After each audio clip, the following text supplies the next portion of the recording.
Greetings 2021ers, this is Professor Kaufman, and today's video will be an overview of Project 1, more or less a getting started guide on how to get underway with the project. You'll find the project linked from our course schedule. That's the top link on our Canvas page, and you can see that the document here is somewhat girthy. I think last I checked it's like 40 pages if you printed it on paper, killed some trees as it were. However, a bunch of those are diagrams, for instance the last section giving pictures about how to upload to Gradescope. We'll walk through parts of this document, but a first and useful step to get underway for all of the labs and projects in the course is to download the code pack that is associated with it. That's linked up here. That is called p1code.zip. Now within my browser I could click on this thing and get sort of a save dialog, possibly also see some stuff that's there, and you can see I've downloaded it already. But I want to give you one quick trick associated with this that is useful particularly if you're using VS Code to remote into some of the CSE Labs machines. Now, I don't need to do any remote editing here because I happen to be running a Linux distribution, but supposing that you set up and did an SSH connection, you could open up a terminal and it would be over here in your home directory or something like that on the CSE Labs machines, like Apollo or Atlas or something like that. I'm going to change up to this directory CSI 2021. And you can see I've got some P1 code in here. I'm just going to remove all of it right now. And so I've got nothing. So this would be the state you're in as you'd want to get started on the project.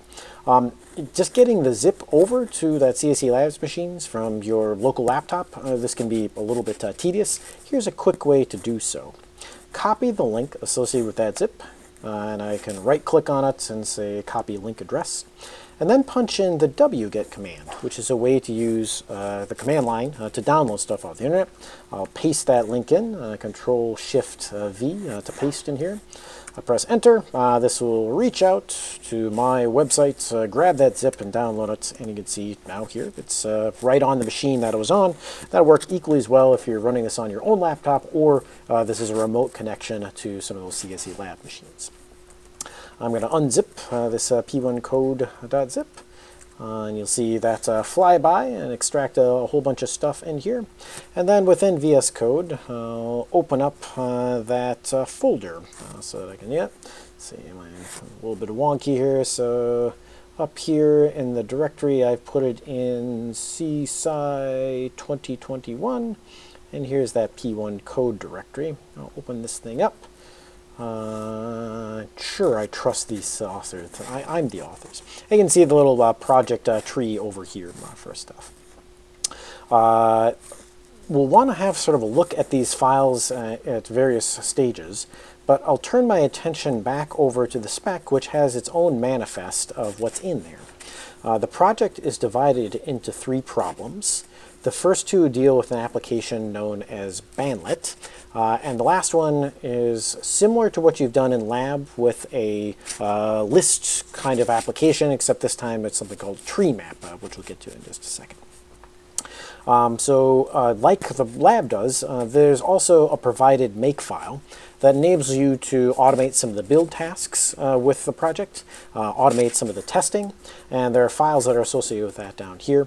Importantly then, you can see over here in this state field that's associated with each of these, what's to be done with each of the files that are involved. And you can see capitalized here, edit. So bandletfuncs.c is a file that is provided and it gives a skeleton, but you'll need to write the functions that are in there to complete problems 1 and problem 2. Similarly, there's some stuff provided for problem 3, but you'll have to actually create the files associated with those in order to make a go of it there. So that treemapfuncs.c, treemapmain.c, it's not present in the zip. That's because it's your job to create them, and we'll look at a quick way to do so shortly.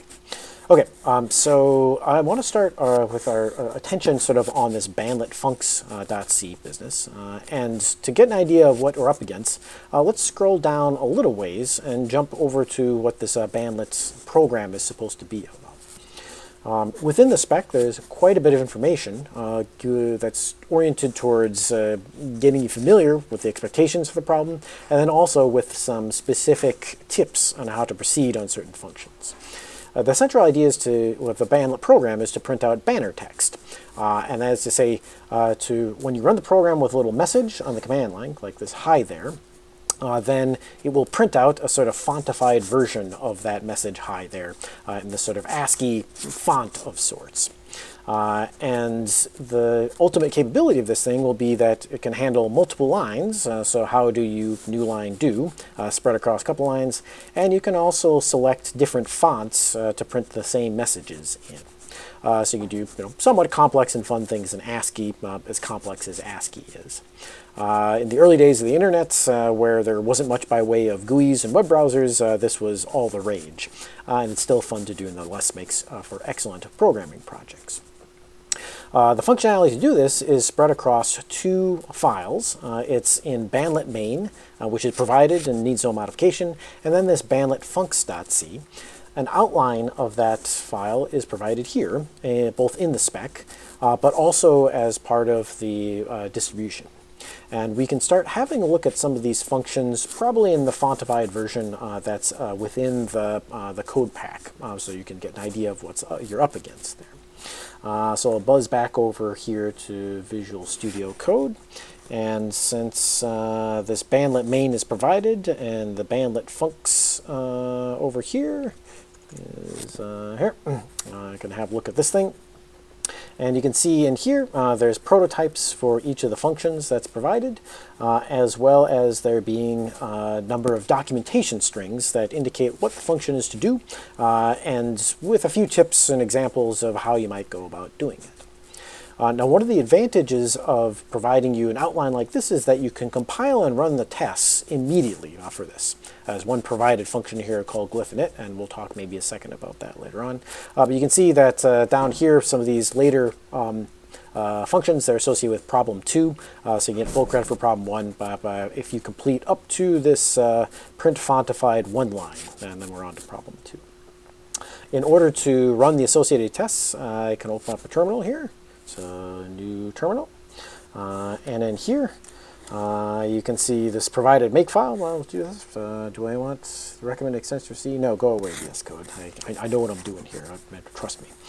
So if I type, for instance, make prob1, this will build the bandlet funcs.c problem and just enable you to run tests that are associated with it. So for instance, I can do a make test prob1. And we'll see, I gotta type this correctly here.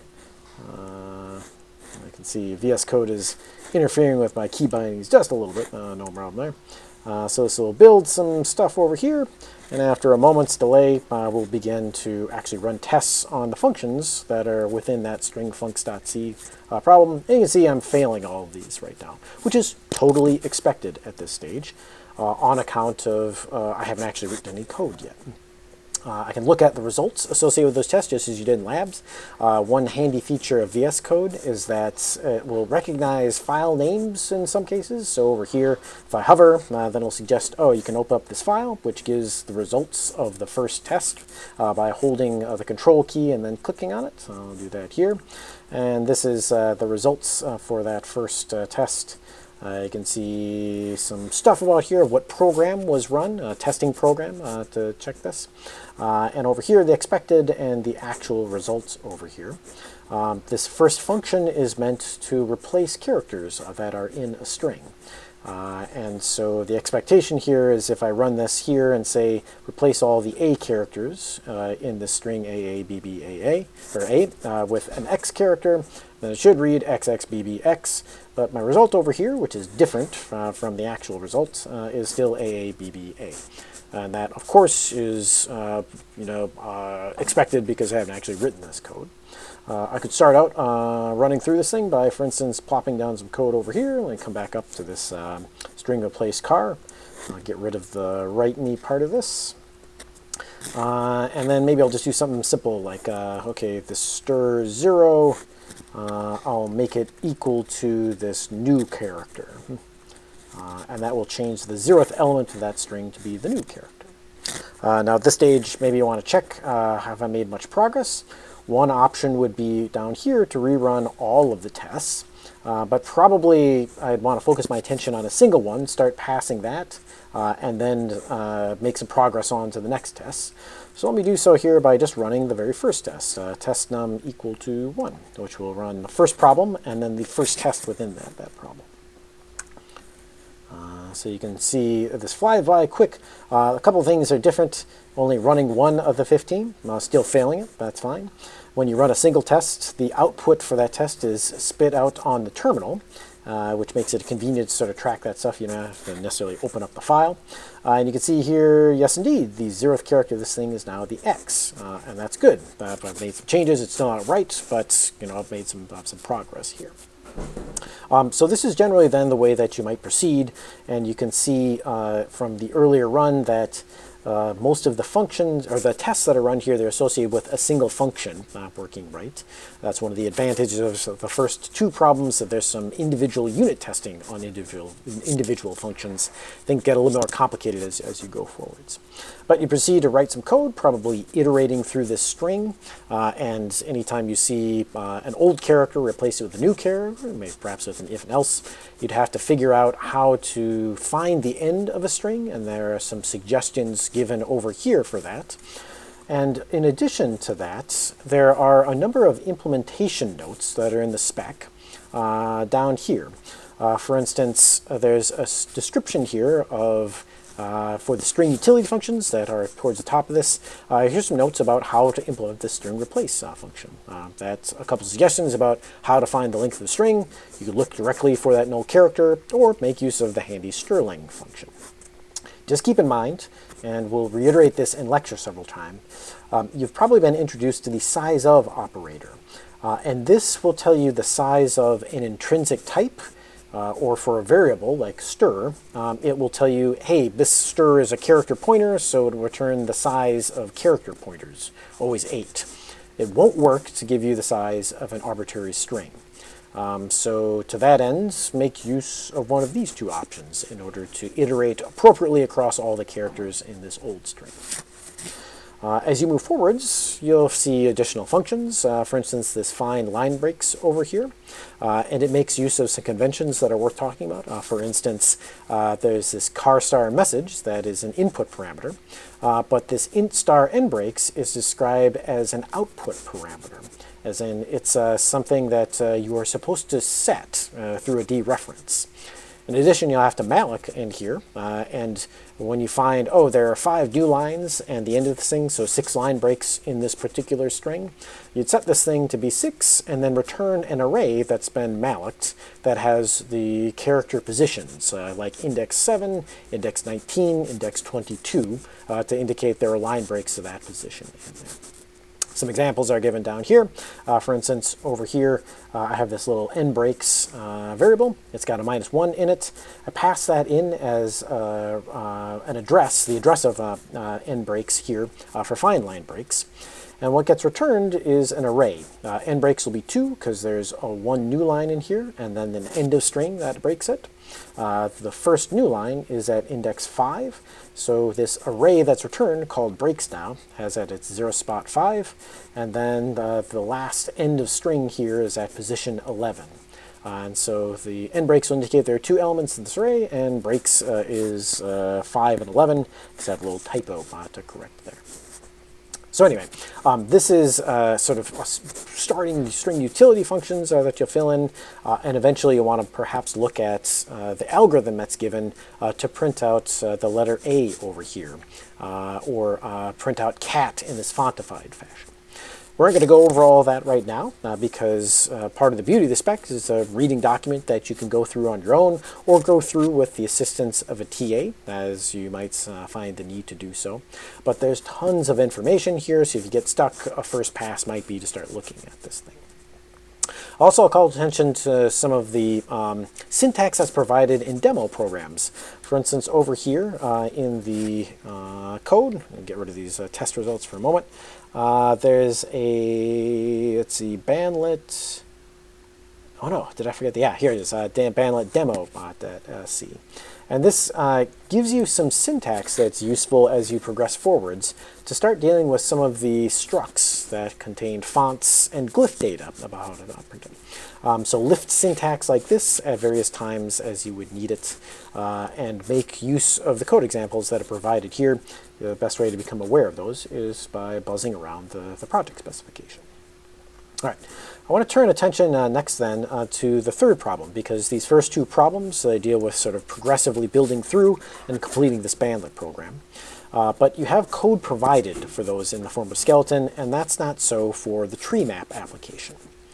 Just to get oriented, the idea behind this third problem is to create a data structure which maps keys to values and maintain that correspondence in a binary search tree, which enables relatively efficient location, modification, and extension of the data structure. If you're unacquainted with binary search trees, it will be a great time now to review them or come up to speed on them, because my expectation is everyone's taken a course, perhaps a combination of CSI 1913 or 1933, has studied these before. If you've not gotten acquainted with a tree map, it's just the idea of like, oh, there are two things stored at each node.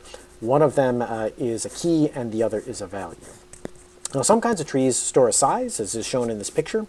The particular kind of tree that we'll talk about actually doesn't store a size, and that'll be part of the computation that you'll have to do on it later on. But for the moment, you should notice then, as is the case with all binary search trees, that's a sort of order to this thing, that at the root is this key called L, and everything to the left of the root sorts alphabetically earlier than it. So B and D for Barb and Dustin. Versus everything in the right subtree sorts after that. M, Lucas, Lu, Will, and Steve. And that property is preserved throughout. So for instance, if I look at the subtree rooted at Mike, things to the left of that sort earlier, and things to the right of it sort later. Things to the left of Will sort earlier, things to the right, there are none, would sort later. So this is the notion then of binary search tree.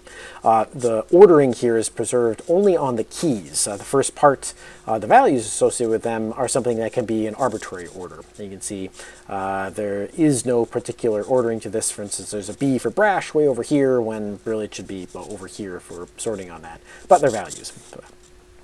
The best way to get acquainted with the ultimate goal of this application is to show a demo. And over here is one such demo. That after you build it and launch the tree main application, then you get a little interactive command prompt along with a help message here. And you can start adding things into the tree. So for instance, add L as strange, add Mike as stoic, and query the size of the tree. It has 2 nodes in it. Print it out, and you'll see that L here is the root of the tree, indented the least, and Mike is to the right of that. Add some more nodes, and you'll get an output that looks sort of like this, where L is still at the root. To the left is Dustin, to the right is Mike, and to the left of Mike is Lucas. A good way to sort of think about this printing orientation is that you can mentally rotate this entire thing clockwise by 90 degrees. L would be up top and would be the root of the tree, versus left and right branches and so forth would be around there. It's probably a good idea to look at the remainder of the demo to get an idea of what else you'll be against. Certainly there's adding to the tree with keys and values, as well as calculating size. Additionally, as you get farther down, you'll see you can get the value that's associated with a key. So for instance, up here in this tree, we have a node where the key is Steve and the value is Harry. And if I were to call the command get Steve, then it would get the found Harry. However, if I were to get Barb, which isn't in the current tree, then you'd get a not found message over here. You can actually save these trees to disk files, and that's done using the save command. So you'll have to serialize that data into some text file. And then later on, after clearing out the tree and getting it to 0 size, you can load it, which will restore the tree based on the disk file. If this is looking sort of familiar, it should, because this is exactly the kind of application that you will have worked on by going through the linked list application that features prominently in Lab 2, albeit there's some additional functionality in here like the disk saving that'll be new to you. I would suggest the following approach in order to make quick and steady progress in terms of the setup of this problem 3. First, find the code associated with your lab 2. And if you're not sure where to find that, maybe jump over here to, let's see, I'll find this on my home page here. Let's see, this will be 2021, and I'll just find lab 2. Download this code someplace sensible if you haven't already. So I'm going to copy this address, and then jump over here. Let's see, pop this thing open down here. Maybe I'll change up one, and wget that address, and unzip that lab 02 code. And I'm going to, up here, open up that folder. What we're going to do is to copy over some of the code associated with lab 2 as the basis for this. Of course I trust myself. Okay, so I got my, let's see, list stuff here. Oh shoot, okay, so it didn't actually open the folder here. Oh, let's see, I think I need a different keystroke for this. Nope, okay. Come on, VS Code, cut me some slack. Oh, I have to have some Control K, Control O. It's as bad as Emacs in that regard. Okay, so here's lab 2 code. Open that thing up. Yes, I trust the authors. It asks me why opening text files is like that. And so here what I'm going to grab is this list funcs and this list main set of files. Because the structure that we'll use for tree map is very similar to these. So we'll do this in 2 steps. Let's see, the first one, did VS Code actually close my other one? Oh, that's, wow, okay. I'm sort of disappointed at this stage, because VS Code doesn't let me keep 2 folders open at once. Okay, hang on. I'm going to pause for just a second and get this open because it was a little long. Hang on a second. All right, I guess I'm going to have this in 2 different windows, and here's the general approach. I want to lift as much as possible from the main application here. And so to that end, I'm going to create over here a new file in my project directory. And according to the project spec, this thing should be called treemap main.c. Okay, and over here, this is my list main from lab 2. Just Control A to select everything, Control C to copy, and Control V to paste in. I'll save that for the moment. Now clearly this is wrong because there's a bunch of, oh, I didn't even get the right file, dang damn it. Okay, I get this because I'll open list funcs instead. All right, here's the main one. Paste that in here. Now everything in here is like touted towards lists versus trees, but we need a main application and a bunch of functionality like the command line echoing and the printing of help messages and the basic interactive loop. That's something I'm going to be able to list copy over very directly. I have to change some names eventually to tree stuff, but we'll get there when we get there. The other thing I'll need is the treemap funcs.c file, and I'll take a slightly different approach for that. I'll make a new file for this treemap funcs.c. It's empty right now. But rather than copy over list funcs, which have a bunch of different naming conventions, let me jump over here to the project spec, which has a outline of what's in treemap funcs.c. So I'm just going to copy all this stuff down to here, which is the outline. And then over here, paste that in. I'll save it for now. The code that's given here, these are just prototypes or stubs. And to that end, what I'll want to do in order to compile and make them available is something like the following. Just plop in some curlies. So maybe I'll do that down here. And this thing's supposed to do nothing, so I'll just punch a return in. Now that is a working function. It doesn't do anything right now, but it is at least in a stage where I could start to compile it and maybe have like a fighting chance at it. The next part then would be to make some modifications to treemap main to do that. So for instance, this list.h, I'll punch that over to treemap.h. The command line echoing stuff is okay.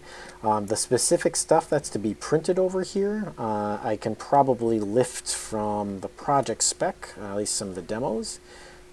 So that's listed up here. So like here's this tree map editor, and I'll plop that down here. Bloop. Good to go. There's a bunch of other things that'll eventually need to change, but it's sort of rote tedium, as it were. And then this list T, maybe I'll change it to a tree map T. So this stack allocated tree will be here, and maybe I'll call that tree map. And then instead of listing it over here, I will call this tree map in it. And change this thing over to tree map instead. Cool. Now there's a bunch of other things to change over here, but importantly, there's also a bunch of stuff that, maybe I want this structure to be here. I just haven't yet gotten around to edit it, but I don't want to delete it. And so here's a really handy trick that you should learn about any editor. They usually have a key binding or some functionality that allows you to do block commenting. For instance, in VS Code, if I highlight a block like this and press the keystroke Control/, which is also the same key as the question mark, that will comment out the entire block of stuff. And later on, when I want to restore it, I'll hold Control, sort of re-highlight it again, and press Control/ again, and detects it's commented, so what you probably want is uncommenting it. So this allows you to turn on and off code very easily. To that end, I'm going to turn just about all of this off for now. Here, including maybe this line, where if you don't have anything highlighted, it'll just comment to the end of the line, and then I'll save it. Now I think at this stage I'm pretty close to being able to actually compile and run this thing. And to check that, I'm going to come back over here into my P1 code, and then I'm going to make prob3 to see what I do here. Let's see, expected declaration or statement. I probably have a trailing curly that I commented that I didn't want to. Yeah, it's right here, so this is the very last one. So I'll uncomment that, or wherever that is. Make prob3. Still got some problems here. Tree map load. Let's see, provides a small a bunch of errors. Unknown type tree map. Let's see, I must have done something wrong here. Let's see, that's the old one. Tree map and it. Let's see. Oh, I think what I forgot is to include the header in that tree map funcs.c. Up here, do a pound include. Let's see, this will be in the local directory. There's a treemap.h. So save that. How you like me now, compiler? Okay, still getting closer, but now it's these file stars, and I know those come from standard input-output. Pound include sdio.h. So that should fix up the unknown stuff over there. Let's see, getting pretty close. Oh, and I need that also in my tree map main, maybe, up here. Nope, included there. Let's see, make this a little bit bigger so that I can see what's happening. Known type file, star in pre-order, and tree map funcs.c file include for tree map. Okay, hang on a second. Let me give a pause just to read this quick. Yes, okay. I guess there's a minor bug with that treemap.h file. I'm just going to edit that quick, and I'll probably correct this so that if you're downloading it after seeing this, you should be in better shape. And not necessarily need to do this, but let me just check. Let's see, treemap.h. It's over. Treemap.h. Oh, it's way down here. Let's see, and I have bad header ordering here. So actually I'm just going to fix this in the dumbest possible way, which is to include this thing up here. And I think I will do that up here too. And include there, and then I got some errant P that I accidentally inserted over here while I paused. Okay, so I think we're in good shape there. Just had to get the that thing ordering right there. And still you're giving me flack. Let's see. Let me make a modification to treemap.h, and I'm just going to plop down up here that pound include to see if that thing up, pound include stdio.h, so it knows about files and stuff like that. Ah, much better. Okay, so I'll make that fix in tree.h so you won't have to, but that shouldn't have been an issue there. We've got a running like tree map thing, and it doesn't work right. Main, because it says things about lists and so forth, but it has a wrong prompt. Yet we are now in a position to be able to actually run tests. So I'll like exit out of this thing, and I can, for instance, make test prob 3 and start to see like how am I doing in terms of the problem 3, like the list stuff. This is how generally then you'd lift code that you've done before and sort of format it and reshape it into a position that's good for you to make use of again in a new context. So for instance, I can control click one of these and have a look here. And of course, like the output over here is wrong, and there's stuff wrong over here about commands that like are not found, and generally we're in a position to start making some progress on this stuff. All right, I think that will do it in terms of the project overview. Again, there are a bunch of tips and tricks that you'll want to read about as far as the tree map application goes, and that are mentioned in the spec. So in addition to the documentation associated with each function here, there's some general guidance given beneath it about how to structure this stuff. For instance, down here is a nice printf that you can copy the entire thing in and paste it in, and that'll make your life a lot easier towards the top. But as well as that, some information about how to code stuff, the relation of the different functions to each other, and so on and so forth. Do some reading on this part. Ultimately, when you are finished with your coding and pretty happy about the results, you type down in the terminal. So get my terminal back a little bit bigger here. Kill this thing. You take make test to test everything. And when you're ready to create a zip, type make zip. This will zip up the entire project and create a p1code.zip that you would upload to Gradescope.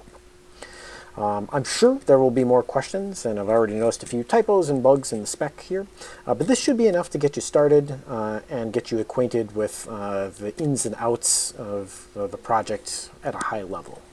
Once you get into the weeds, don't be afraid to get some help from staff members, but most of all, get started early so that you have plenty of time to visit office hours should you need assistance. I'll see you all in lecture. Happy hacking until we cross paths again.